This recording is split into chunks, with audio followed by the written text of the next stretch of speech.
지난 금요일 날 27일 날 우리나라의 문재인 대통령과 북한의 김정은 국무위원회 위원장 간의 남북 정상회담이 있었습니다. 김대중 노무현 대통령과 김정일 회담에 이어서 세 번째 정상회담이었습니다. 두 번의 정상회담은 평양에서 열렸는데 이번에는 판문점 남측 지역에서 열렸습니다. 일제시대 때 우리나라의 제일 큰 과제는 해방이었습니다. 그리고 1945년에 해방이 됐습니다. 하지만 온전히 우리 힘으로 해방되는 것이 아니었기 때문에 극심한 혼란기를 갔다가 1948년 남과 북이 따로 정부를 수립하고 1950년 6월 25일 전쟁으로 남북이 완전히 갈라져서 지금까지 전쟁을 끝내지 못하고 있습니다. 그러면 휴전 상태에 있는 것이죠. 이렇게나마 종전을 하기로 했다고 해서 다행입니다. 그러나 남과 북이 다른 이념을 가지고 있고 자본주의, 공산주의라는 다른 이념을 가지고 있고 또 핵무기를 비롯한 최첨단 무기로 중무장한 상태에서 남북 통일이 금방이라도 이루어질 것처럼 생각하는 것은 조급한 생각이 될 것입니다. 어떤 분들은 벌써부터 파주에 땅을 사는다 이런 얘기를 한다고 하는데 땅 사시는 건 자유겠습니다만 이런 큰 문제일수록 좀 신중하게 생각할 필요가 있겠습니다. 이제 제3차 남북 정상회담이 이루어졌고요. 앞으로 북미 정상회담이 열릴 예정입니다. 이제 가야 할 길이 멉니다.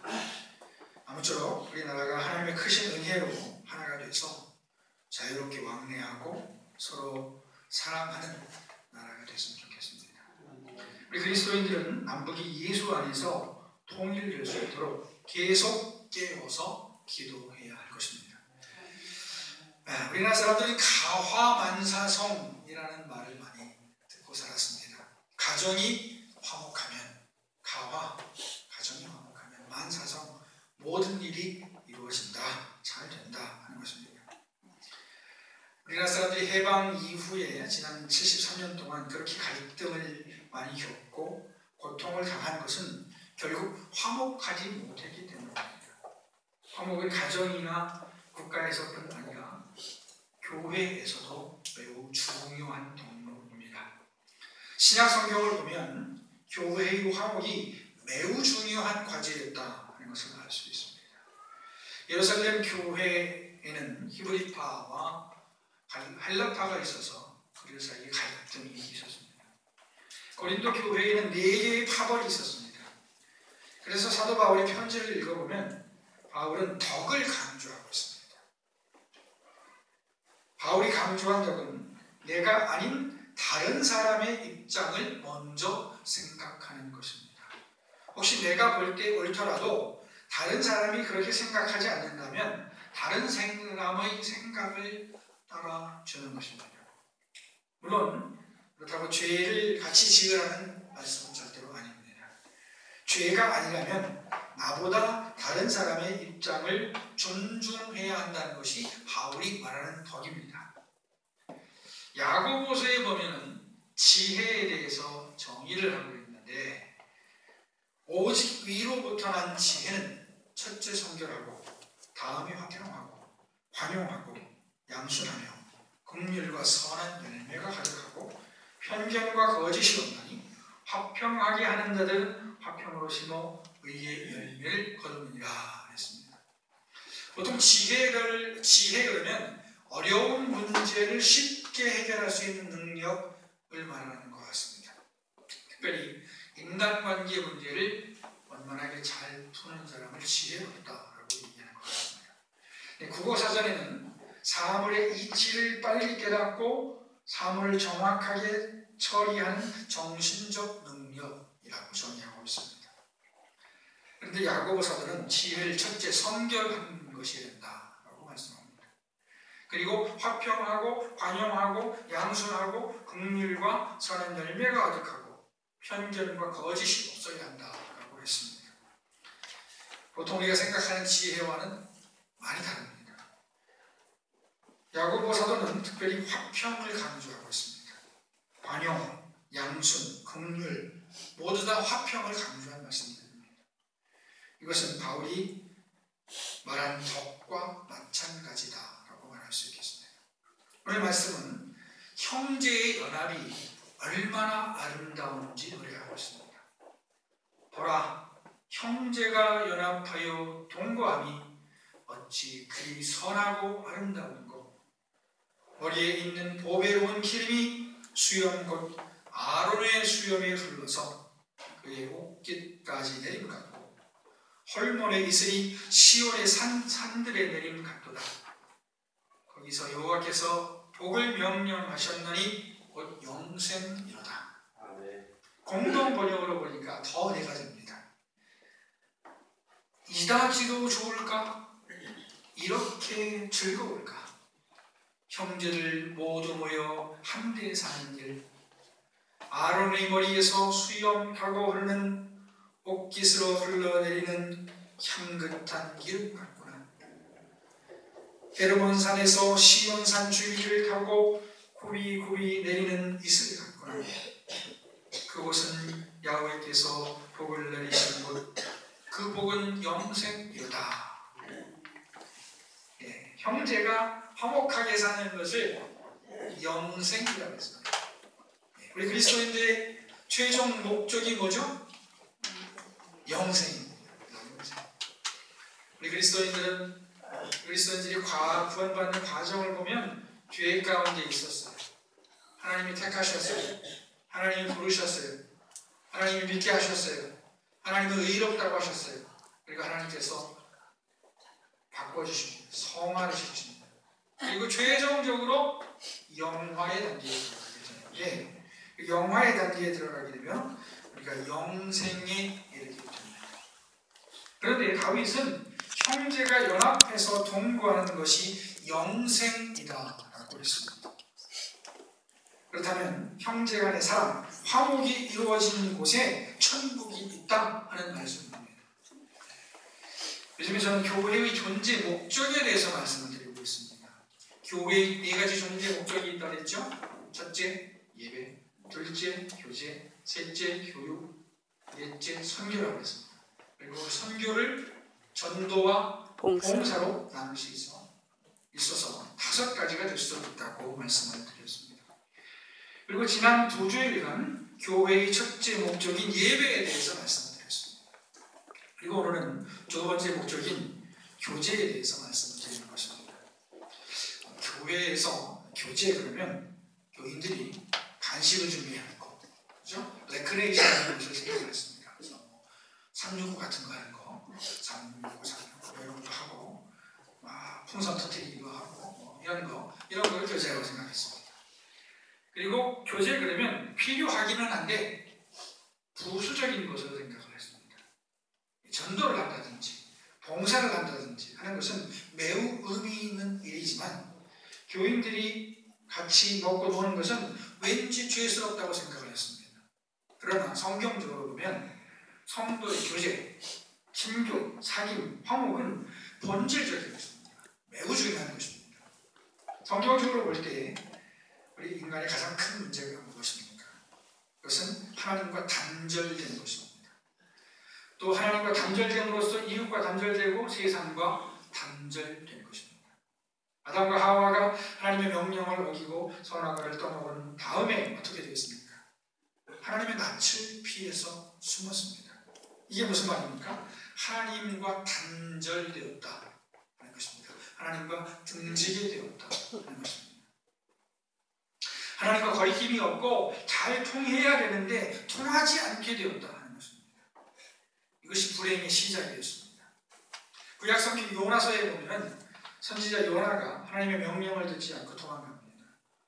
하나님은 니느웨에 가서 회개하라고 외치라고 말씀하셨는데 요나는 반대 다시스로 갑니다. 성경은 요나가 하나님의 얼굴을 피해서 다시스로 갔다라고 했습니다. 하나님의 얼굴을 피했다는 것은 하나님과 단절되었다 하는 것을 의미합니다. 반대로 하나님의 얼굴이 비춰지는 것은 복을 의미합니다.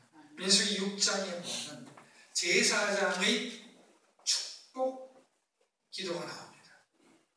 여호와는 내게 복을 주시고 너를 지키시기를 원하며 여호와는 그의 얼굴을 내게 비추사 은혜 베푸시기를 원하며 여호와는 그 얼굴을 내게로 향하여 뜨사 평강 주시기를 원하노라. 우리 보기 싫은 사람은 얼굴을 보기 싫잖아요. 근데 사랑하는 사람은 어떻게 돼요? 얼굴을 막 갖다 대죠. 좀 이렇게 갖다 대잖아요. 또 대고 막 돌리지 않습니까? 하나님께서 그의 얼굴을 비추신다는 것은 하나님과의 관계가 좋다는 것을 의미합니다. 하나님과의 관계가 좋으면 그 자체가 복입니다. 그 자체가 영생입니다. 하나님과의 단절이 이웃과의 단절로 이어져 있습니다. 하나님을 떠난 인간은 동료 인간을 죽였습니다. 가인이 아벨을 죽인 것은 바로 인간 사이의 단절을 말합니다. 또 하나님과의 단절은 다른 피조물과의 단절로 이어졌습니다. 땅이 저주를 받아서 엉겅퀴를 내게 되었다는 것은 인간과 자연 사이에도 단절이 생겼다는 것을 의미합니다. 요즘에 플라스틱, 비닐로 말미암아서 지금 환경 파괴가 굉장히 심한데 이것도 하나의 우리 인간들의 죄라고 말할 수가 있겠습니다. 하나님을 떠난 인간은 공포 속에 살게 되었습니다. 누가 나를 해치지 않을까 하는 염려를 떨쳐버릴 수 없게 되었습니다. 항상 불안 속에서 스트레스를 받으며 살게 되었습니다. 이런 공포와 염려와 불안과 스트레스가 바로 저주입니다. 이런 상태에 있는 것이 바로 지옥입니다. 반대로 성경이 말하는 구원은 단절에서 연합으로 바뀌는 것입니다. 그리고 성경은 예수님께서 바로 우리를 하나님과 화목하게 하시고 이웃과 화목하게 하신다라고 말씀합니다. 예수님은 십자가에 못 박혀 죽으시기 전에 자기의 죽음의 의미를 말씀해 주셨습니다. 자기 몸을 많은 사람의 대속물로 주시는 것이라고 말씀해 주셨습니다. 예수님께서 대속물이 되셨다는 것은 바로 예수님께서 희생하심으로 말미암아 하나님과 인간 사이에 장애물이 제거가 되었다는 것을 말합니다. 그래서 복음서를 보면 예수님께서 십자가에 못 박혀 돌아가실 때 예루살렘 성전 휘장이 위에서부터 아래로 찢어졌다라고 전하고 있습니다. 성전 휘장은 성소와 지성소를 구분하는 휘장입니다. 지성소는 지극히 거룩한 장소로서 하나님의 임재 장소였습니다. 함부로 들어갈 수 없는 장소였습니다. 그런데 휘장이 찢어졌다는 것은 이제 사람이 예수님을 통해서 하나님께 나아갈 수 있게 되었다는 것입니다. 예수님은 우리를 하나님과 화목하게 하시는 분이고 또한 이웃과 화목하게 하시는 분입니다. 에베소서에 보면 다음과 같은 말씀이 나옵니다. 예수님은 우리의 화평이신지라 돌로 하나를 만드사 원수되는 것 곧 중간에 막힌 담을 자기 육체로 오시고 법조문으로 된 계명을 율법을 폐하셨으니 이는 이 둘로 자기 안에서 한 세 사람을 지어 화평하게 하시고 십자가로 이 둘을 한 몸으로 하나님과 화목하게 하려 하심이라.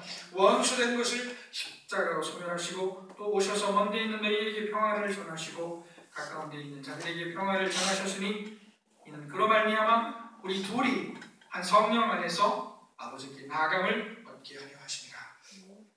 이 말씀에서 예수님이 우리의 화평이시라고 했습니다. 이때 우리는 누굴 얘기냐면 유대인과 이방인을 얘기합니다. 그러니까 예수님을 통해서 유대인과 이방인이 하나가 되었다는 것입니다. 유대인들은 선민의식이 너무나 강해서 이방인들을 개취급을 했습니다. 그런데 예수 안에서 그런 구분과 편견이 사라지게 되었다 하는 것입니다. 교회는 예수 안에서 모든 장애물을 뛰어넘어 하나가 된 공동체입니다. 그리고 교회의 교제, 친목, 화목은 예수 안에서의 교제이고 친교이고 화목입니다. 사도 요한은 예수를 믿는다는 것을 관계로 설명하고 있습니다. 요한은 요한복음에서 예수님과 믿는 자의 관계를 포도나무와 가지의 관계로 설명하고 있습니다. 예수님은 포도나무 같고 믿는 자는 가지와 같습니다. 가지가 포도나무에서 떨어져 살 수 없듯이 믿는 자는 예수님을 떠나서 살 수 없습니다. 요한계시록 3장을 보면은 예수님께서 믿는 자 안에 들어오셔서 믿는 자와 더불어 먹으려고 말씀했습니다. 이런 비유들은 모두 예수님과 믿는 자 사이의 관계에 대한 비유입니다. 한마디로 예수님과 믿는 자는 유기적 관계를 가진다는 겁니다. 뗄래야 뗄 수가 없는 관계를 가진다는 것입니다. 우리 살아가는 사람들 사이의 관계가 그렇죠. 물고기가 물을 떠나서 살 수 없듯이 믿는 자가 예수를 떠나서 살 수 없다는 것입니다. 성도 간의 교제도 예수님을 떠나서는 이루어지지 않습니다. 요한 1서에 보면 다음과 같은 말씀이 나옵니다. 태초부터 있는 생명의 말씀에 관하여는 우리가 들은 바요, 눈으로 본 바요, 자세히 보고 우리 손으로 만진 바라 이 생명이 나타나신 바 된지라 영원한 생명을 우리가 보았고 증언하여 너희에게 전하노니 이는 아버지와 함께 계시다가 우리에게 나타난 바 된 이시니라. 우리가 보고 들은 바를 너희에게로 전하면 너희로 우리와 사귐이 있게 하려 함이니 너희로 우리와 사귐이 있게 하려 함이니 우리의 사귐은 아버지와 그의 아들 예수 그리스도와 더불어 누립니다. 우리의 사귐은 아버지와 그 아들 예수 그리스도와 나눔이라고 했습니다. 이 말씀은 성도의 교제가 예수님 안에서 이루어지는 것을 얘기를 하는 것입니다.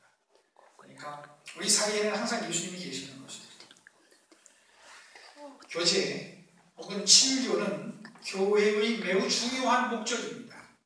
신앙생활은 하나님과의 수직적 관계라고 볼 수 있지만 다른 성도와의 수평적 관계가 있습니다. 하나님과의 수직적 관계와 다른 성도와의 수평적 관계는 같이 가는 것이지 따로 가는 것이 아닙니다. 나는 오직 하나님만 바라보고 가겠다. 좋은데요?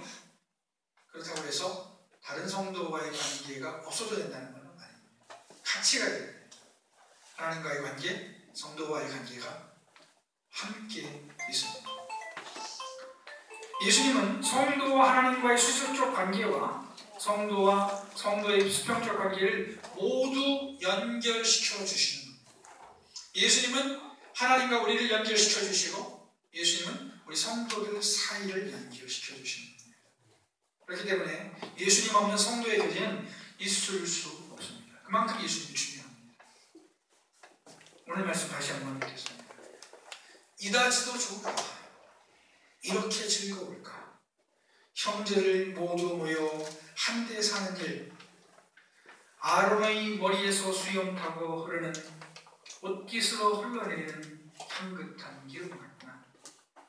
헤르몬 산에서 시온산 줄기를 타고 굽이굽이 내리는 이슬 같구나.